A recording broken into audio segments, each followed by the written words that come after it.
Tahukah kamu, bela negara tidak hanya identik dengan persenjataan dan militer.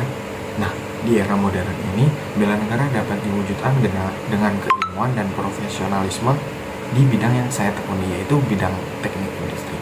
Halo semuanya, kenalin, nama saya Ahmad Rifai Alamsyah dengan NPM 24013 dari Prodi Teknik Industri.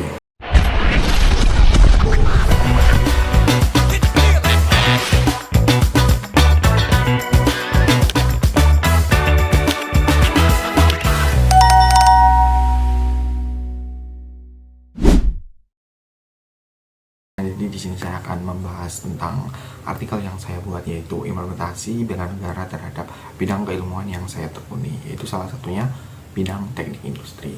Nah, sebelum kita membahas tentang isi atau inti dari artikel tersebut, kita perlu ketahui tentang arti dari bela negara. Bela negara tidak hanya berkaitan dengan persenjataan maupun militer, tetapi juga peran aktif kita sebagai setiap warga negara dalam menjaga kemandirian dan kemajuan bangsa. Nah, di era modern ini, bela negara diwujudkan melalui kontribusi profesional termasuk dari mahasiswa dan praktisi teknik industri yang berperan strategis dalam meningkatkan daya saing nasional.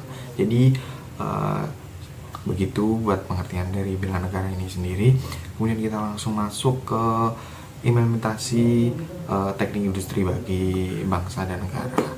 Jadi dalam teknik industri, nilai bela negara tercermin melalui pembangunan sistem industri yang efisien, produktif, dan berkelanjutan.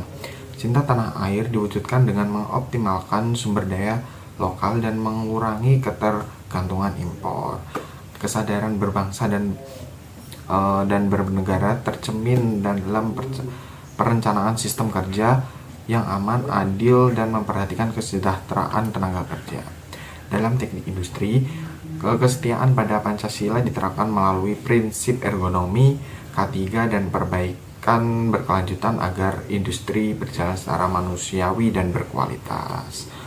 Sikap rela berkorban diwujudkan melalui kesiapan untuk terus belajar, berinovasi, dan membantu industri menghadapi tantangan global.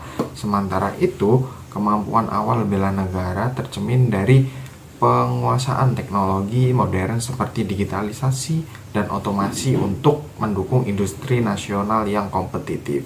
Nah, jadi itu adalah suatu inti dari implementasi bela negara di bidang industri. Nah, dengan menerapkan nilai bela negara tersebut, teknik industri tidak hanya berkontribusi pada efisiensi dan produktivitas, tetapi juga memperkuat ketahanan ekonomi nasional. Nah, mahasiswa juga harus profesional dan memiliki peran penting sebagai penggerak industri Indonesia yang mandiri, modern, dan berdaya saing di tingkat global. Oke, jadi cukup sekian penjelasan tentang artikel yang saya buat, yaitu implementasi bela negara untuk mewujudkan Indonesia emas. Cukup sekian dan terima kasih. Wassalamualaikum warahmatullahi wabarakatuh. See you next time.